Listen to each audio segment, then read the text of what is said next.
All right, we have a repeat performer here, everybody. This is Hunter. I actually went back and looked, and it was May 18th of 2017, my 10-year wedding anniversary. May 18th, 2017.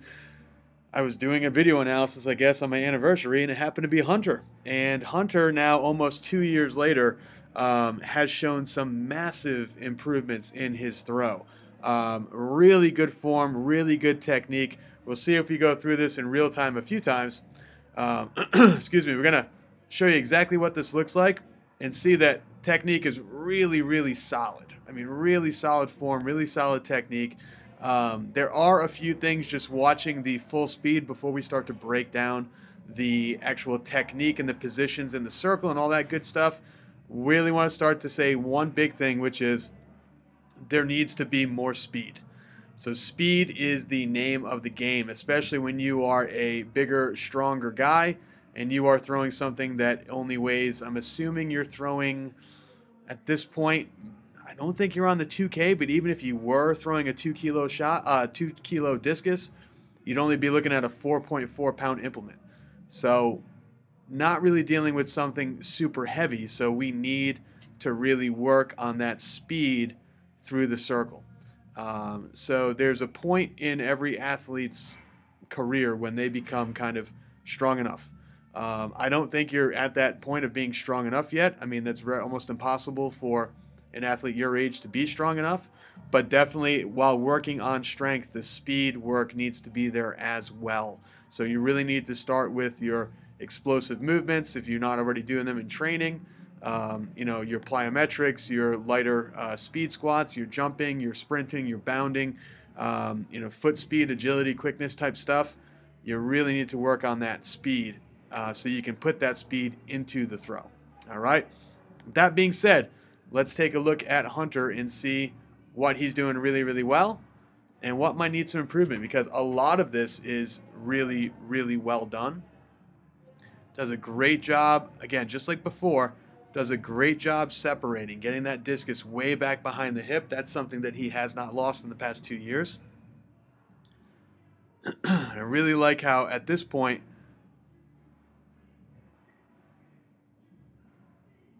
he still has that little bit of a tendency to try to blow through his left side instead of pivoting around the left side. So you can see here, what I like to do is tell athletes, I say, okay, if I just had you stand, not turn, pretend you weren't moving right now.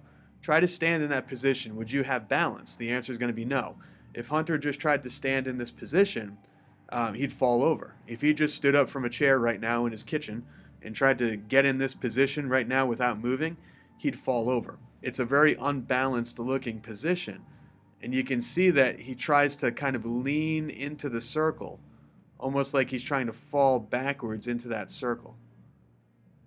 You see that, how he's kind of falling around, trying to blast through the left side instead of turning and pivoting around the left side. So that's the first thing that we need to work on, is try to get more weight onto your left leg. Don't sit your butt back and drop your butt into the circle like this. See how we've got that angle where your butt's kind of dropping into the circle? Think about pivoting and going around your left foot. What that's going to do more than anything is it's going to get you into a more balanced position so that you are able to and ready to explode down that circle. It's really hard to gain speed and to build speed when you're off balance. You're basically assisting the fall instead of accelerating your body. It's really hard to do that. So when you do a great job getting to the middle of the circle, driving to the middle, and I like the fact that we've got the foot from a high position and you're putting it down into a low position. There's no up and down and all crazy stuff. The foot comes around and down. And I like that a lot, around and down. So the foot comes around, it's high right here, and then low right there. There's no wasted movement. I think it might be a little bit too high in the back, but there's no wasted movement. I really, really like that. If we can get you to do that and pivot around the left foot instead of falling or trying to run through your left side or falling off that left side, that pivot is going to make all the difference. Pivoting around the left foot, then you can run and explode down the middle rather than kind of trying to push yourself out of a falling position. Okay, I hope that makes sense. As we get to the middle, you do a great job staying up on that right foot and pivoting. And you're doing a pretty good job keeping that left foot close to the ground and the knees together. You can see how the knees are really close. See that? Knees stay close together. That's what we want to see.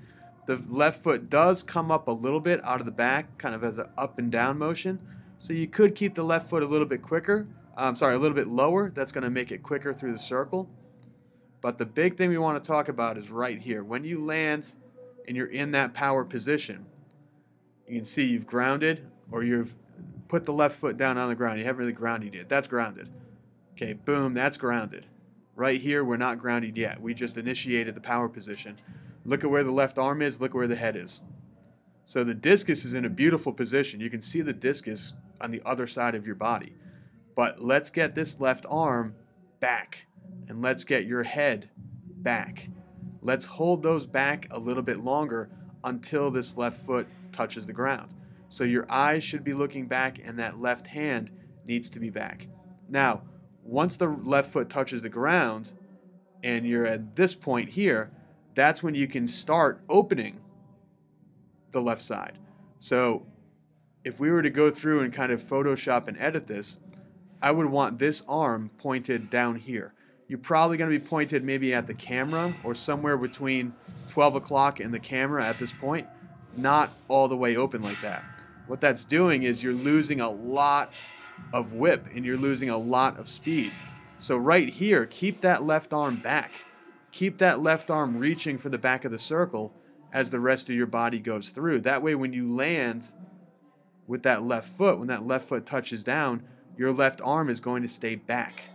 And if your left arm stays back, then we can use that left arm to get more speed and more power and more explosion, more force, more whip into that throw. Right here, not really whipping into that throw. If you imagine there was like a 7-foot tall guy and his head was right here where the cursor is, and you were going to hit him in the head as hard as possible. You're going to backhand him and slap him in the head as hard as possible. You wouldn't start your hand here with a slap. That little 6 inches isn't going to do anything. You're going to wind up with that left arm. You're going to pull that left arm all the way back, and then you're going to whip that left arm all the way around and crack that guy right in the head. Boom! Right in the head. You're not just going to go and crack him in the head. Just go You're going to go from all the way back here, and then boom! Hit him in the head. Not this little thing. That's not going to hurt him. Pull from all the way back here, and then boom! All the way around. That's going to get those shoulders around. That's going to get a really huge whip and a huge amount of push onto that discus. And it's going to improve that distance quite a bit. But if you notice, everything that I'm talking about here as we go through this has to do with speed. Okay, so let's look at the corrections again. Let's look at how we can add speed to this throw.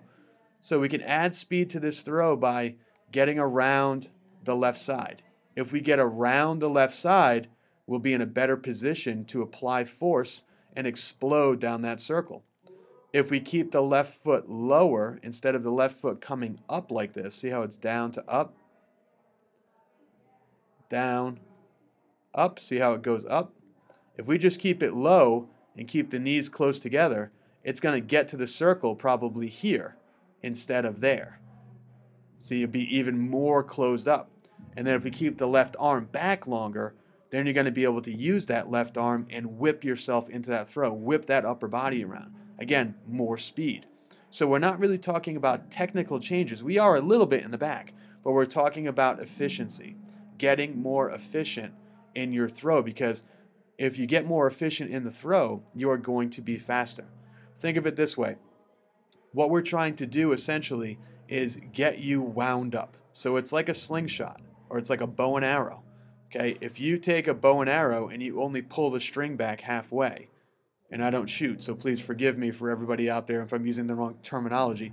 If you pull the string back, or if you pull the rope back halfway, the arrow is not going to really go that far. If you pull the string back or the rope back all the way, then the arrow is going to go really far. Okay, so that's this. Pull that left arm, you're about halfway. See? Halfway. Pointing at the camera, pointing out at the throwing area. 9 o'clock, 6 o'clock. 9 o'clock, 6 o'clock. Go from 12 o'clock to 6 o'clock. But you've got to hold that arm back.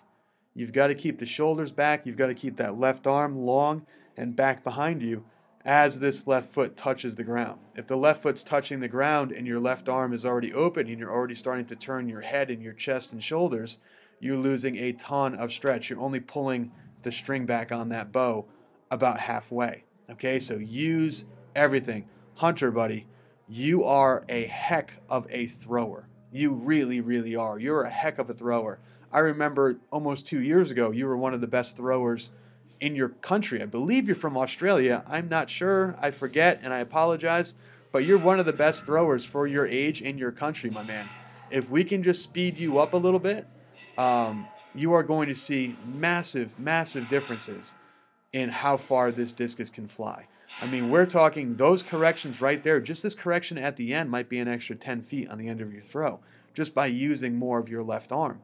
But if we can move you more efficiently through the circle and get you running out of the back of the circle from a better position, oh my Lord, you have no idea how much farther this discus is going to go for you, my man.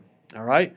So that's what I got for you today. Great stuff. Thank you to Hunter's mom for sending this in. I'm glad you did, because I love to see kind of how my athletes, the people that I've helped out, how they're doing over the years.